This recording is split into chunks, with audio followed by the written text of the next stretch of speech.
आज हम ज्योग्राफी का एक चैप्टर पढ़ेंगे जिसका नाम है रिसोर्सेज। तो रिसोर्सेज का मतलब है कि वो सारी वस्तु, वो सारी चीज जो हमारे लिए यूजफुल है, anything which is useful for us is called resources. वे सारी चीज जो हमारे लिए यूजफुल है वो रिसोर्सेज कहलाती है। जैसे कि अगर इस पेन से अगर हम लिख रहे हैं तो ये मेरे लिए रिसोर्सेज कहलाएगा।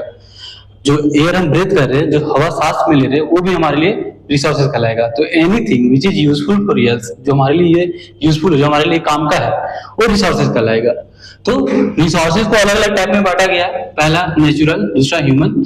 तो एक जो हमें नेचर प्रोवाइड किया है, वैसा रिसोर्सेज जो हमें नेचर प्रोवाइड किया है, उसमें हमें, मेरा कोई रोल नहीं है, हमने उसमें कोई तरह का सुधार नहीं किया है, डायरेक्टली नेचर हमें गिफ्टेड किया है। तो वैसे रिसोर्सेज जो डायरेक्टली नेचर हमें दिया है, जैसे एयर, वाटर, माउंटेन, फॉरेस्ट, तो ये सारे रिसोर्सेज नेचुरल रिसोर्सेज कहलाएंगे।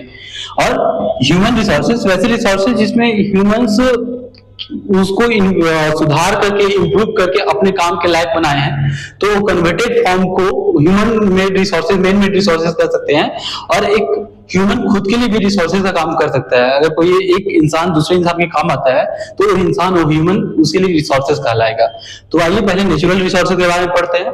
तो नेचुरल रिसोर्सेज में है पहला टाइप रिन्यूएबल और नॉन रिन्यूएबल।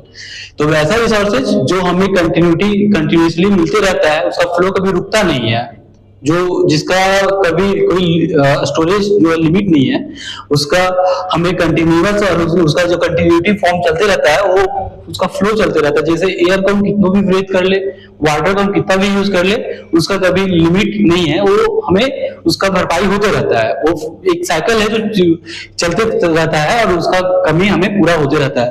लेकिन कुछ ऐसे भी रिसोर्सेज हैं जो यूज करते जाने के बाद ऐसा नहीं कि वो ऑटोमेटिक बढ़ते जा रहे हैं, चाहे उसकी जगह पे बनते जा रहा है, वो धीरे धीरे खत्म होते जा रहे हैं। तो ऐसे रिसोर्सेज को नॉन रिन्यूएबल रिसोर्सेज बोलते हैं। जैसे रिन्यूएबल में एयर, वाटर आ गया, नॉन रिन्यूएबल में हमारा कोल हो गया, पेट्रोलियम हो गया, जो यूज करते जाने के बाद एक समय ऐसा आएगा जहां पे हमारे पास रिसोर्सेज खत्म हो जाएंगे। तो ऐसे रिसोर्सेज को नॉन रिन्यूएबल रिसोर्सेज बोलते हैं। और रिन्यूएबल रिसोर्सेज को भी अलग टाइप में, आगे टाइप में बांटा गया है। कंटिन्यूअस फ्लो, वैसा जिसका कंटिन्यूटी चलते रहता है, एयर, वाटर का। और एक बायोलॉजिकल, जिसमें बायोलॉजिकल कहने का मतलब है नेचुरल वेजिटेशन, जिसमें फॉरेस्ट आ जाएंगे, जितने भी टाइप का प्लांट्स है, जो भी फॉरेस्ट में जो भी टाइप के प्लांट्स जो भी है वो सारे आएंगे। और दूसरे पार्ट है वाइल्ड लाइफ, जिसमें सारे जंगली जीव, सारे जीव जंतु आ जाएंगे। तो ये हमारे रिसोर्सेज का चैप्टर है, जिसको हम अभी सिर्फ पॉइंट वाइज समझते हैं कि किसका कैसा टाइप है, कि किस टाइप से, किसमें कितना और भी आगे जाके टाइप है। इसके डिटेल में और भी क्लास चलेगा।